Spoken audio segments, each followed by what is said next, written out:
First story. I told my daughter that no one loves her and that she deserved my neglect because I had to raise her half-siblings and take care of my new husband, whom she never accepted as her father. I said she had enough time with me and that it was time to be less clingy. It's been 2 years since she left my house and never talked to me, so she really has cut ties with me. I really regret how I treated her.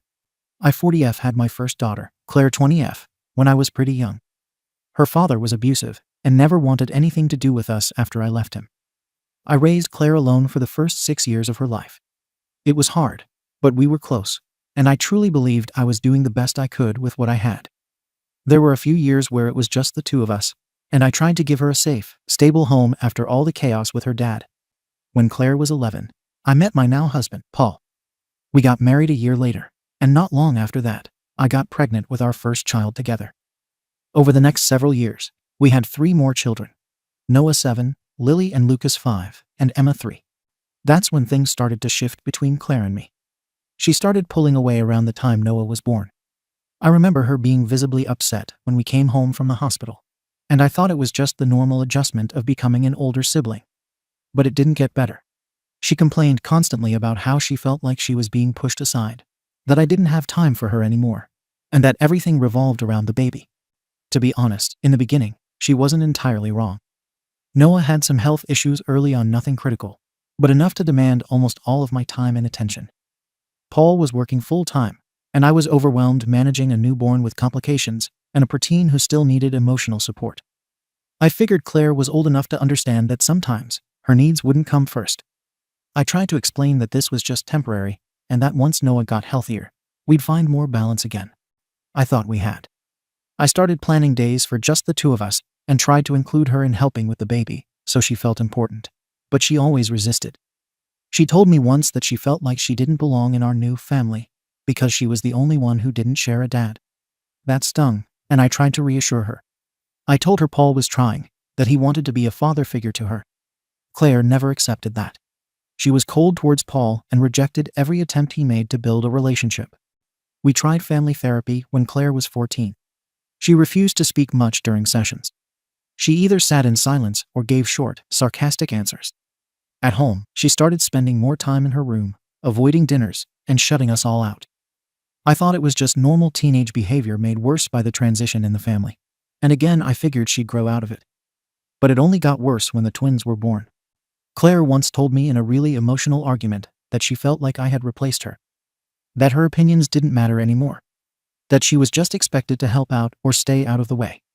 I was hurt by that. I told her she had 6 years with me all to herself, more than her siblings would ever have. That she was being jealous, and it wasn't fair to blame babies for needing more attention. I admit now that I probably said that too harshly, but I was sleep-deprived and stressed and didn't know how else to get through to her. When Emma came along, Claire barely acknowledged her. She had just turned 17 at that point, and the distance between us had grown into a full chasm. She stopped doing family activities altogether, refused to take pictures with us, and wouldn't even refer to Paul as her stepdad anymore. She started spending more time at friends' houses and once stayed gone an entire weekend without telling me where she was. That incident caused a huge blow-up. I told her she was acting disrespectfully and endangering herself. She yelled back that she didn't care anymore because no one at home noticed when she was gone anyway. Things really deteriorated after that. We fought more often. Claire would say things like, "You only care about the babies," or "You don't even see me anymore." I kept trying to tell her that I was doing my best, but she didn't want to hear it. I asked her once, flat out, "What do you want me to do? You act like I can just stop being a mother to the others." She just shook her head and said, "It's not about that. It's about how you dropped me the second you had someone new." I genuinely didn't understand what she expected from me. I've always made sure she had what she needed. I went to her school plays, made time for her events, and helped with her college applications. I was the one who cheered the loudest when she got her scholarship. But emotionally, it was like she had checked out years ago, and I didn't know how to reach her anymore. Claire left for college 2 years ago. She had a full scholarship and moved 3 states away. At first, I thought things might improve with space. I texted her regularly, sent care packages, tried to call her at least once a week. At first, she'd reply with one-word answers. Eventually, the replies stopped altogether. I didn't want to push. I figured she needed space, and maybe college life was just busy. But when the holidays came, and she didn't come home, even after I offered to pay for the flight, I knew something was wrong. She sent a text saying she had other plans. That was it. Paul told me to leave her alone, that she'd come back around. That she was just being dramatic, and would realize she missed her family. But that never happened. After her freshman year, I stopped hearing from her completely. She blocked me on social media. She didn't respond to my texts. I thought maybe she'd just gotten a new number. But when I tried contacting her through one of her old friends, I was told that Claire had cut off all contact because it was too toxic to keep trying. That phrase hit me hard. Toxic. I didn't scream at her. I didn't hit her. And I didn't abuse her. I just had more kids. I built a life. I didn't think I was doing anything cruel. But clearly, she saw it that way. I've since learned she even blocked Paul and the kids too on everything. I can't lie. It hurts that she doesn't even ask about her siblings. Noah still asks about her sometimes. Lily once cried when she found out Claire wasn't coming home for Christmas. I told them she was busy, but now I'm starting to think she's not just busy, she's gone. I spent years telling myself Claire was just going through a phase. That she'd come back when she matured. That she'd understand when she had her own kids how hard it was to be a parent. But now it's been 2 full years with no visits, no calls, and no contact. I tried to tell myself that she'd eventually reach out. Every time I saw her name pop up on old Facebook memories or found something of hers around the house, I thought, she'll come around eventually. But she hasn't. Not once. I even tried sending her a letter last year. Not a long one, just a short handwritten note saying I loved her and that we missed her.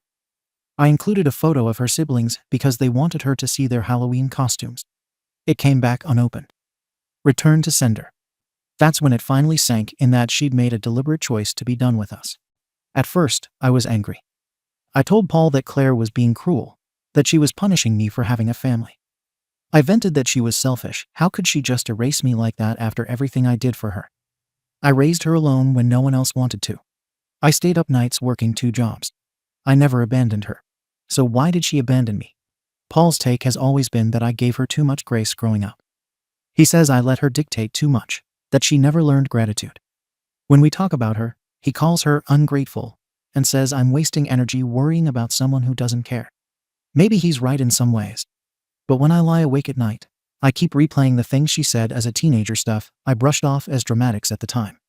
Like when she was 15 and told me, "You only talk to me when you need something." I thought she was exaggerating because I'd asked her to watch Noah for an hour so I could take a nap.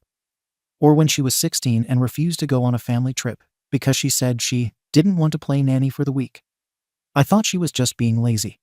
But maybe she really was exhausted emotionally, not physically. One thing that sticks with me is a night when she was around 17. Paul and I had an argument about bills after the twins were born, and I guess we didn't realize she overheard. Later, she came into the kitchen and said, "You always act like everything is fine, but no one in this house is happy." I told her she was being disrespectful and told her to stop eavesdropping. But now I wonder if she wasn't being nosy, just observant. Looking back, I think I mistook her silence for stability. Whenever she got quiet or withdrawn, I assumed she was okay, that she was adjusting. I didn't realize it was her shutting down. There were signs I ignored. She used to talk about feeling like an outsider in her own home. Once, when she was maybe 14, she told me, "It's like you all have your own little club, and I don't have the password." I remember laughing, saying she was being dramatic, that families don't have clubs. But I get it now. She was saying she felt excluded, and I brushed it off. There were moments when she genuinely tried. She made a cake for Noah's birthday one year, and Paul scolded her because she accidentally mixed up the frosting colors. She stormed off crying. Instead of checking on her, I told Paul not to worry about it, and told her later she was overreacting. Things like that probably chipped away at her.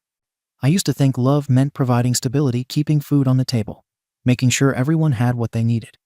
But I think what she needed wasn't just that. She needed to feel like she still mattered to me, even after my world expanded. And I didn't make enough room for her in it. Now I'm stuck wondering if I even have the right to try anymore. If she's happy without us, I don't want to ruin that. But I also can't stop thinking about her. Every milestone that happens with a younger kid's first day of school, birthdays, even little moments like family movie nights, I always notice her absence. There's this empty space that nobody talks about. Noah once asked me if Claire was mad at him. I didn't know what to say. How do you explain to a 7-year-old that his sister doesn't want to come home, and it's not his fault? I told him she's just busy. But he looked at me and said, "She must be really busy, Mum. She missed my birthday again." That broke me a little.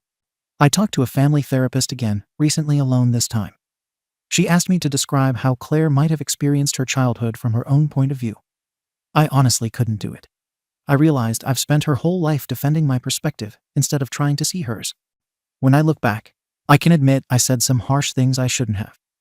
When she was 15 and wouldn't join us for family dinner, I told her, "You're the reason no one likes being around you." I don't even know why I said that. I was angry and overwhelmed. But if she remembered it, and I'm sure she did, then maybe that's the moment she stopped believing I cared. I keep wondering if there was something I could have done differently, like maybe taking her away for a weekend. Just her and me, even once a year. I told myself there wasn't time. But maybe I didn't make time. Now, I don't know how to fix something when the other person won't even talk to you. I don't even know if she'd ever want to hear from me again. She's an adult now. Maybe she really has moved on. But then, the guilt hits again. Because if she really did feel unloved and pushed aside, then I'm the one who made her feel that way. Not Paul. Not her siblings, me. And that's something I have to live with. Paul says to focus on the family that's still here. He doesn't like when I bring up Claire anymore. He thinks she made her choice. But it doesn't feel that simple. Every time the little ones make something at school, they still make extra drawings for her. I keep a small box in my dresser with them inside, crayon letters that say, "We love you, Claire." She'll probably never see them, but I can't throw them away. Sometimes I dream that she just walks through the door again like nothing happened. She sits on the couch, the kids swarm her, and we talk like a normal family. I wake up, and it hits me all over again that it's not real. It's been 2 years since I last heard her voice. She's not blocked because she's busy or because she needs space. She blocked me because she doesn't want me in her life. I think, deep down, I knew that the moment that letter came back unopened. I don't know if there's any fixing this now. Maybe I should stop trying. Maybe I should accept that this is what happens when someone gets tired of being second place for too long. Still, it's hard not to ask myself, was I really that bad of a mother? Or is she just refusing to see that I did the best I could under the circumstances? I don't know. I really don't. Aita. Comments. Comment 1. YTA. And I say this as someone who went NC with my own mom, for reasons almost identical to your story. Let me translate what happened here, because I've lived it. Claire didn't leave because you had more kids. She left because every time she told you she was drowning, you handed her a towel and told her to go dry off quietly. You don't get points for trying your best when your actual actions made your kid feel invisible for years. You say you raised her alone, yeah, and then threw her into the background the moment you had someone to share your life with. And then this line. I told her it was her fault nobody wanted to spend time with her. Seriously? Do you hear how cruel that is coming from a parent? That's not just being overwhelmed. That's verbal and emotional neglect. You undermined her reality every time she spoke up. Of course she cut you off. She finally realized she was better off choosing herself. And your husband? Sounds like he never liked her to begin with. I guarantee she felt that. She probably felt like she was intruding in his family, and you didn't stand up for her. You tried to glue her into a puzzle she clearly never fit into and got mad when she popped off the board. You lost your daughter, not because she's too sensitive, but because you treated her feelings like a burden. That's not something most kids ever forget. Comment 2. I'm going to say nah, but hear me out. I think you're a mom who truly thought you were doing what you needed to survive. And in the process, you couldn't see what Claire was actually asking for. She wasn't asking you to neglect your other kids. She was asking you to fight for her. Emotionally. Defensively. Consistently. A lot of people don't realize that the firstborn, especially in blended families, often becomes the emotional scapegoat. You said you took her to therapy, and you tried one-on-one time, and that's good. But every time she expressed a complex emotion, jealousy, resentment, loneliness, your reaction was to shut it down or moralize it. You saw her as ungrateful, and that's why she gave up on talking to you. I don't think you're evil or abusive, but you were emotionally unavailable to her, and I don't think your husband helped. His reaction to her behavior, telling you to forget her, calling her dramatic, is honestly chilling. It feels like he never saw her as part of the family. You might not have seen it because you were too close to the day-to-day, but that lack of advocacy from you probably cut deep. You clearly love her. But love that isn't felt by the other person isn't worth much. She needed safety, not logistics. Maybe one day she'll come back. but only if you can own that she was hurt, even if you didn't mean to do the hurting. Comment 3. YTA, and honestly, you sound like the kind of mum who mistakes "I kept you alive" for "I was there for you." You talk about doing your best, but your best seems to have meant survival mode only. Food, clothes, school, sure. But the second Claire needed emotional support, you labeled it jealousy or bratness. She told you exactly what was wrong for years, and you still don't get it. You didn't just push her aside, you taught her that her feelings made her difficult to love. The message you sent, even if you didn't mean to, was, "If you need more than I can give, you're the problem." That sticks with a kid forever. Also, Paul sounds like a massive factor here. He never bonded with her, and you didn't protect her from that coldness. You let him call her ungrateful and disrespectful instead of helping him understand what was really going on. She grew up in a house where she was constantly reminded she wasn't part of the real family. I get that you were tired and stretched thin, but parenting doesn't end when the next baby is born. Claire didn't pull away, she was pushed out, and then you blamed her for walking away. You're still doing it now by calling her decision cruel. You lost her because you made her feel like a burden. She didn't block you out of spite. She blocked you to survive. Update. First off, I want to thank everyone who commented, even the harsh ones. I read a lot of what you said over and over. Some of it hurt like hell. But it also made me see that the way I've been framing this story in my head wasn't the full picture. A few people said I was defending myself instead of actually listening. That was true. I was still trying to be right instead of trying to understand. After the post, I broke down one night after the kids were asleep. Not because people were mean to me online, but because I finally let myself sit in the idea that Claire really might never come back, and that if she didn't, it wasn't just her decision. It was a reaction to years of feeling erased. I decided to write her one last time. No packages, no photos, no attempts to reel her back in. Just a message. I found an old college email and sent this. "You don't owe me a relationship, but I owe you an apology. You were right. I didn't see you. I didn't listen. I didn't fight for you the way I should have. I blamed you for feelings you had every right to feel. I thought being a good mum meant keeping everything running. But I didn't make you feel loved, and I'm sorry. If you ever want to talk, I'll be here. If not, I'll still be here anyway." I wasn't expecting a reply. I told myself it would probably go ignored like everything else. But 2 days later, she wrote back. It wasn't long. About 6 paragraphs. Calm, not angry. But it was the hardest thing I've ever read. She said she had nothing left to say that hadn't already been ignored. For years, she gave me chances to notice how isolated she felt. And every time, I treated it like it was her fault for not adjusting. She said it wasn't just about the younger kids. It was about me constantly pushing her emotions away like they were inconvenient. She said she wasn't reaching out because there's nothing left to rebuild that was ever stable to begin with. What really gutted me was this. She said she used to sit on the stairs at night, listening to Paul talk about her to me, how she was moody, too much, and never satisfied, and she could hear me agreeing. She said she realized at 15 that the only way to keep her head above water was to stop caring if we liked her at all. She ended it by saying she hoped I treated Emma differently. After I read that, I didn't speak to Paul for 2 days. I couldn't. Every single thing I'd been brushing off, the way he referred to Claire as that girl, the way he'd roll his eyes when she walked away from a conversation, clicked. Not once did he ever ask how she was doing when she left. Not once did he suggest writing to her, or even acknowledge that her absence affected the kids. I tried talking to him again the 3rd night. I read him parts of Claire's email. He barely reacted. Just shrugged and said, "She's still dramatic. Nothing's changed." That's when I snapped. I told him he never even tried to be her stepfather. That he just waited for her to disappear so he could play happy family with his real kids. I brought up how he scolded her for the frosting colors on Noah's birthday cake, how he made jokes about her attitude, and how he made her feel like a guest in her own house. He looked at me and said, "Well, she was never mine to begin with. I was never going to come before her real dad in her eyes." I just stood there. No yelling after that. No dramatic moment. Just stood there while something in my brain finally broke open. He didn't resent Claire because she was disrespectful. He resented her because she existed before him. And I let him carry that resentment unchecked for almost a decade. The next day, I got a message from one of Claire's old friends from high school. Said she wasn't trying to start drama, but that Claire used to cry at her house about being the maid with no room at the table.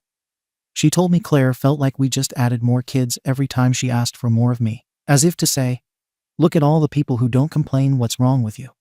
She told me Claire once stayed at her house for a whole weekend when she was 16 because she had a panic attack after Paul told her to stop acting like a jealous ex-wife. I didn't even know about that. I thanked her and sat in the silence for about an hour after. That was the moment it clicked for me how much of Claire's pain happened in front of me, and how skilled I had become at explaining it away. After all this, I started therapy. I told the therapist everything, including what I'd said in the Reddit post. She didn't let me dodge. She asked hard questions. One of the first was, why do you think you kept saying you did your best when it clearly wasn't enough for the person it mattered most to? That one stuck with me. I'm going to keep going. I don't expect a big redemption arc. I don't think Claire will forgive me or even talk to me again. But I can't keep doing this version of motherhood, where I pretend every fracture is just growing pains. Paul and I aren't separated, but something in our marriage feels broken now. I don't think I can look at him the same way, knowing how coldly he talks about the child I brought into this world. I don't know what happens next. I don't plan on posting another update, but if Claire ever does come back, it's not going to be because I wore her down. It'll be because she sees something in me that wasn't there before, and that means I have to change it for real. Not perform it. Not post about it. Actually do it. Thanks to everyone who told me the truth, even when it was hard to hear. I don't know if I deserved it, but I needed it. Comments. Comment 1. Damn. I don't usually say this, but I read your original post and thought, yep, another mom who turned her kid into emotional roadkill. But this update, it actually hit me. I went no contact with my dad 9 years ago. He remarried and had 2 more kids, and I went from being the center of his world to his moody daughter who needs to grow up. Sound familiar? I told him I felt unwanted, and he told me I was being dramatic. That word, dramatic, it's poison. And your husband weaponized it too. Claire didn't run away from you. She escaped Paul. I don't know if you'll ever get her back. Honestly, she sounds like she's found peace without you. But this is the first post from a parent in this sub, where I don't think the remorse is performative. If you keep going to therapy, keep doing the work for you, and not for redemption. Maybe one day she'll see that. Maybe she won't. But either way, you're not spinning in circles anymore, you're finally moving. Paul? F that guy. Sorry. But he never saw her as his family. And the fact that you didn't see it for 10 years is a tragedy. Comment 2. I'll say something that hasn't been said enough. This isn't just a parenting failure, it's a marriage failure. Paul wasn't neutral. He was actively harmful. And your complicity made it worse. Think about it, how many times did he criticize Claire or dismiss her pain? And you stood there or even agreed. That's not just passive parenting. That's signaling to your kid. He comes first. You can't unring that bell. But you can decide what kind of mother you're going to be for your other children from now on. And honestly, you need to decide what kind of partner you want to be, too. Because Paul sounds like someone who only values harmony when it's convenient for him. Your update shows growth, and that's commendable. But if you're still sharing a home with a man who is comfortable erasing your daughter, and still can't show empathy even now, you're going to keep bleeding emotionally. You lost Claire once by prioritizing Paul. If you keep him in the center, you risk losing yourself next. Second story. My son's girlfriend claimed she is pregnant with his baby. But my son insists he isn't the father, and said that he's gay. However, my wife demands that he take responsibility. The girl's parents are refusing to take a paternity test. Later, my wife tried to stop my son from leaving, and he called her a SLT. Now both my son and his ex have run away. Our son just turned 16, had a girlfriend, she's 16, almost 17. But they broke up about a month ago. About 3 weeks ago, we were informed by her parents that she is pregnant. She is slightly showing. The dates line up with my son's relationship. My wife and I went into full panic mode. We waited a couple of days before telling our son, who didn't know. He immediately said, "It's not mine, I never fed her." I didn't believe him, as I know he is active. He did the sensible thing and asked me for protection. However, he kept on saying they never did it. He said he cheated on her. I had a heart-to-heart with him, and he is an absolute SHT head, but I began to believe him. He said he always raps, and he has asked for restocks. My wife, on the other hand, still didn't believe him. Both families met. My wife started the conversation just accepting that our son is the father, and was trying to figure out a solution, funding, etc. My son spoke up, saying it's not his baby, as they never had sex. He was genuinely angry. Then he made a comment that I'm going to rephrase. Apparently they only ever did a certain act which can't result in a baby. And it was unsatisfactory, so he never went any further with her. An absolute SHT head, and we raged at him over it. His ex-girlfriend admits they rarely did it, but explained the event, the when and where, and I will say it was believable too. I know he's a complete liar. I know he is an absolute dog, but I believe him still. My wife, however, is angry with me for playing into his nonsense. She said I'm part of the boy culture. She said children born to teen parents are more likely to be teen parents, and we were both 17 when my wife got pregnant. She said I'm worsening the situation by not living in reality, and she is left to figure out what to do on her own. To her point, I am hands-off on further meetings with the other family. I don't believe we should have those discussions until it's proven he's the dad. Aita. Also, this is really ranty. I'm sorry, but I needed to let off some steam. Just to add, her parents don't want to do a paternity test until after the child is born. They said it could harm the baby, but apparently it's harmless, so I don't know. So we cannot get a test done before then. Courts can't order one till birth. Another addition. I'm in the UK. Comments. About getting a paternity test. OP. When I brought up a paternity test, the other family got offended. They thought I was implying something. The family said they'll do a paternity test when the child is born. They don't trust doing a paternity test prior to birth for safety reasons. I'm no medical professional, but apparently it's safe. About getting a non-invasive prenatal paternity test. OP. You cannot get a court order to get a paternity test for an unborn child here anyway. A solicitor won't be able to do anything until the baby is born. I have a great relationship with my boy. Love him to bits. About his son's ex's parents. OP. No idea about their vax stance. But they are uber religious, pro-life, etc. They look down on us constantly. I'd say they hated that their daughter was with such a boy. About his son's history of lying. OP. Oh, I've had many crosswords. But from what he describes, he's saying he's playing safe.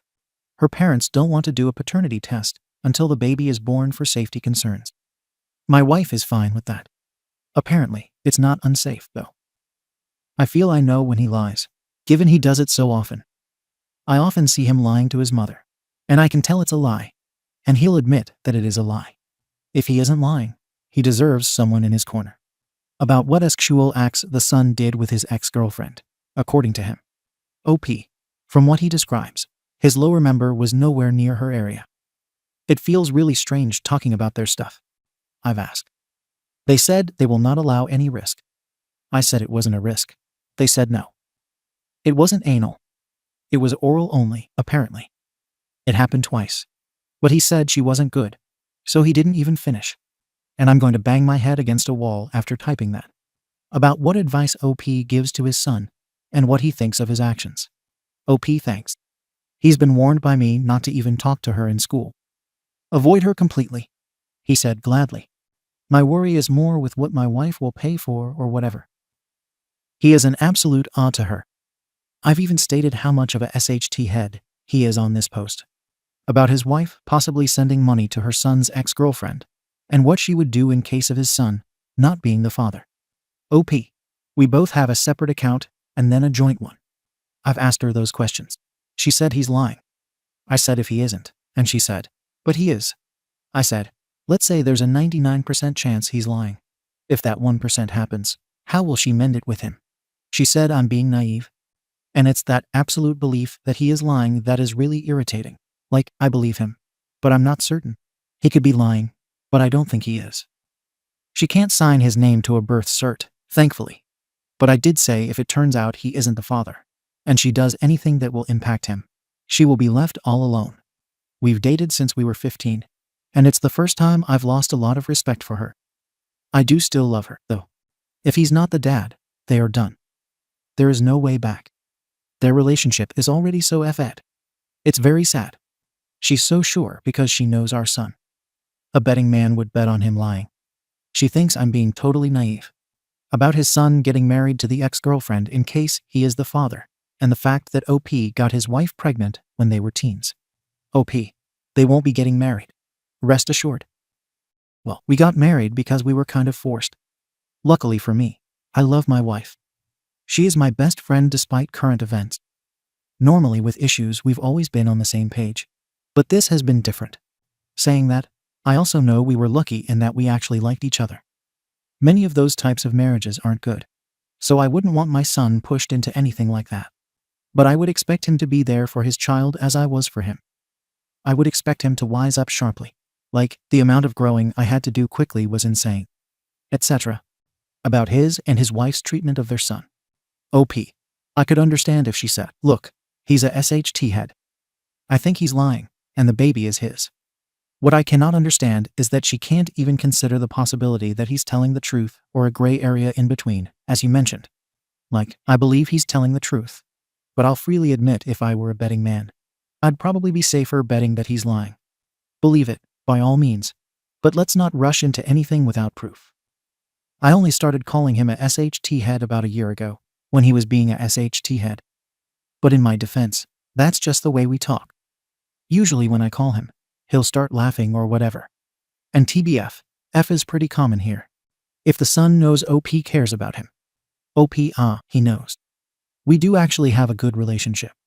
He probably overshares a bit too much, if anything. I think it's the way you say it, SHT head, too. And it's just our way of talking. I'm sure the experts would disagree with it. But yeah. If the son did drugs. OP, 6 months ago, he was hanging out with friends of friends, and he said they were passing around something drugs. He swore down he didn't smoke it. I did believe him because why would he say it otherwise? His mother did not. She drug tested him. Apparently, he was drug-free. One thing that we are lucky about is that he's so competitive at football that he doesn't involve himself in underage drinking, smoking, etc. About what the son said to the ex-parents. OP. Because it's weird to say what he actually said, given he's my son. If you want the actual quote. She only ever sucked him. And he said she was so teethy that he made her stop. It was like rubbing his DCK along sandpaper. Is that better for you? Update. I didn't think I'd be coming back so soon. And this is probably more suited to an advice sub rather than an sub. Cursing, sexual references, etc. Short story. Text message that backs up her story. Another meeting. Went worse than the first. He's not coming home. The mother-son relationship is F-ed. And the husband-wife relationship is F-ed. His ex has text messages to a friend around the time in which she discussed my son's large with a mark organ and the type of sex they had. The messages align with what she says and go beyond the oral that he had said. My wife gloated, but anyway. My wife invited them over without my knowledge. It was carnage. Our son and I were sitting on one side of the table. He told his mom that she should sit on the other side, and he wouldn't start a conversation until she moved over. She eventually did. Our son was very quiet at the beginning. He admitted he has the mark, and it is large, something I never needed to know. But he maintained it was just oral. He started winking at his ex's mother. When she asked why he was winking at her, he said, "Your husband is gayer than Philip Schofield, so I'm sure you'd like a go on my large." He turns to his ex's dad and says, "Philip, his name is not Philip, it's not for you," followed by a gay slur. I was speechless at it all. My wife told my son to stop denying it. My wife started planning again. I said I'd still want DNA, preferably now, but immediately at birth. They stuck to birth. My son spoke up. He said that this is not how this is going to work. He told them that they get the test done now, or he will refuse to get tested until he's finished college, so 6 years time approx. He said courts won't expect maintenance from a kid. And in that time, the SLT who gave birth to him, my wife, will have spent so much money and will love a kid that is unrelated to her. He said hopefully that spirals the SLT into a very dark place. They said they'd just court order it. He said a court cannot force him. Some autonomy thing. He seemed confident, and it turns out he's right. He was walking out, and his mother grabbed his arm to come back in. He said, "Get your dirty hand off me, USLT." He said he'd fight back if she didn't let go. I told her to let him go. He said he was staying at a friend's. He's been staying there a bit. I went out and said I'd drive him. He agreed. In the car journey, he said he knows I don't believe him anymore, but he didn't F her. He said school is horrible, social media is horrible, and your wife, he didn't call her mum, is a BTCH. I said you can't speak about your mum like that. He said she's a woman that gave birth to him and minded him. That's all. He said she doesn't care how he is coping. She's never even asked. When we got to his friends, he cried a bit. He said it's nothing to do with me, but he won't be home much anymore. He said hopefully I'd still hang out with him. I know his friend's father from the pub. He started talking to me.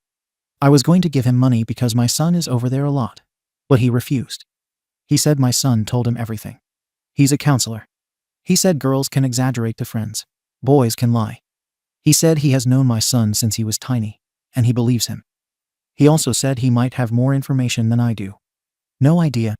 He warned that we are going to lose him if we are not careful. I went home. I told my wife if she so much as says one word to me or our son about the baby without a test being done, we are over. If she doesn't apologize to our son in the next few days and beg him for forgiveness, we are done. I, sadly, do mean it. It wasn't heat of the moment.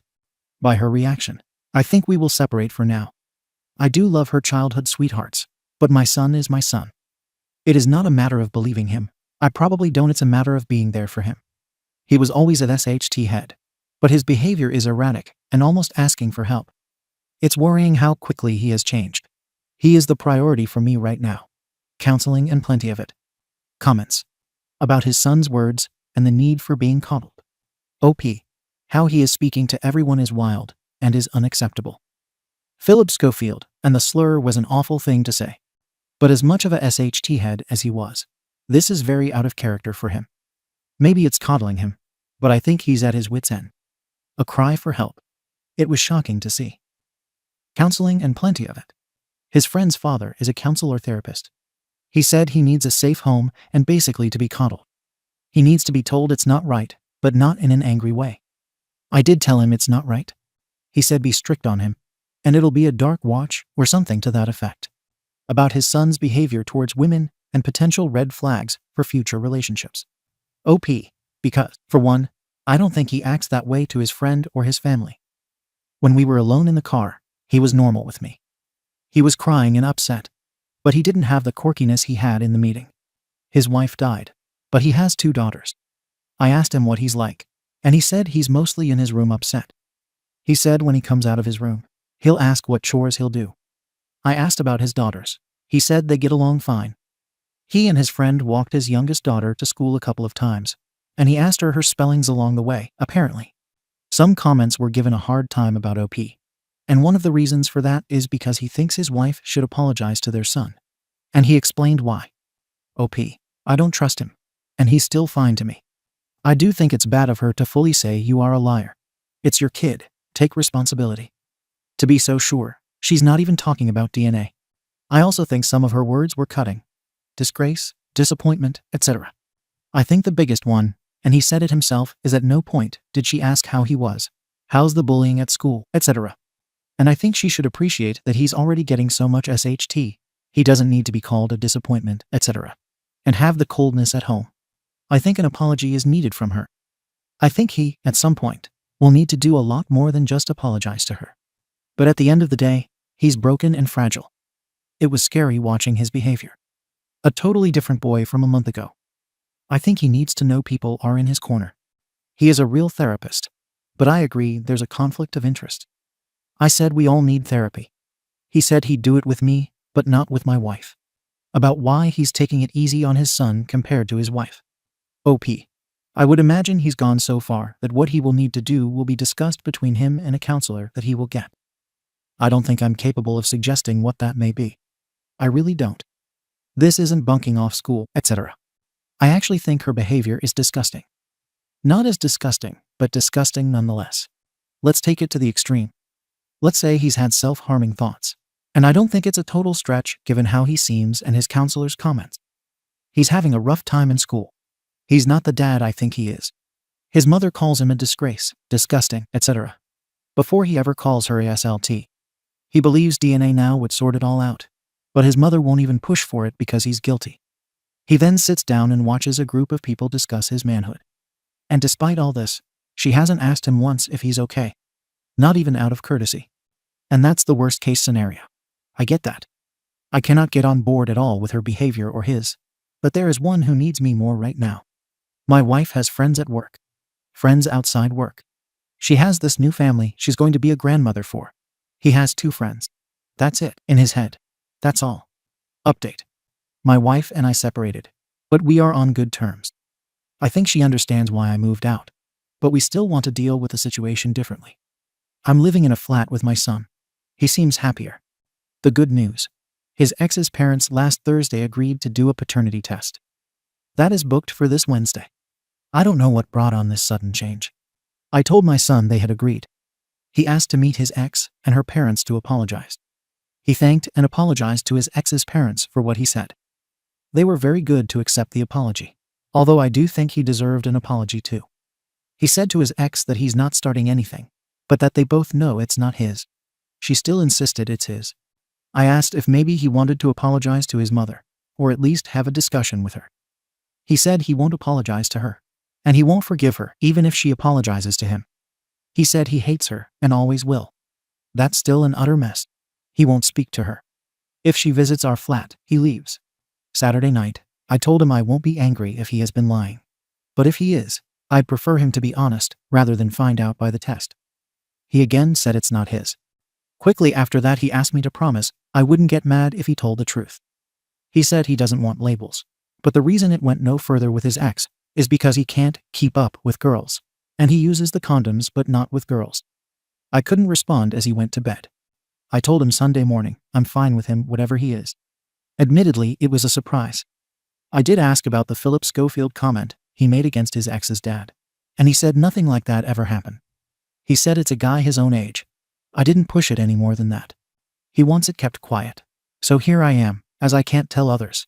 But it'd be a shock at this point if it's his. Comments. About the surprise of this new update. OP. It's a shock, to be honest. But the way the last 2 months or so have gone, it's not much of a big deal right now. I don't care if he's gay. I'm going to need a holiday after all this, though. About getting the son and his wife into therapy. OP counseling has a long waiting list. He is on the list. In the meantime, I've made him speak to this org I was told about. It's like a helpline, but it's manned by student psychologists and similar people. It's not therapy.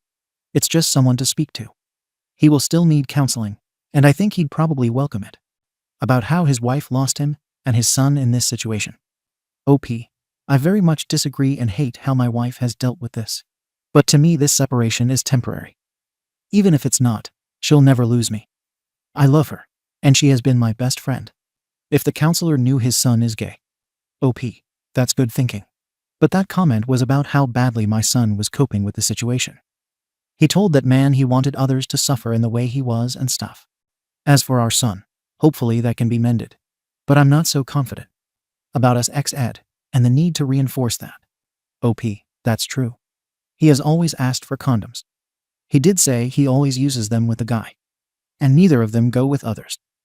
At some stage, I'll have the talk with him again. But that rest comes first. About the possibility of the ex-girlfriend's father flirting with or hitting his son. OP. The Philip Schofield comment worried me a little, but I doubt it. My son said no, he never was like that. He just said it to hurt and embarrass him, like they and his mom did during the meeting. If the son's relationship with his mother was always rocky. OP. They had a good relationship. A bit of a mama's boy. But he was always wild. She does still believe he's lying. She is still, from what I know, planning for her grandchild. She is unaware of the gay part. Not my thing to tell. If his wife knows their son is gay, and if she would be homophobic. OP. She wouldn't be homophobic. He said, I'm the only one he's told. I think she just broke his entire image of her. About being gay, not being an excuse for his behavior. OP. Being gay doesn't absolve his comments. Regardless of the result, he will still be getting counseling. Apologizing was a good step. I don't think he's a misogynist. In the same way, I don't think he's a homophobe. I think he said misogynistic and homophobic things to lash out. Absolutely wrong. If the DNA test shows that his son is the father. If it turns out to be his, he will have to step up and take responsibility. He will have to do a lot of bridge building. I'd be very annoyed that he lied. But I don't think I'd regret how I dealt with it. Update.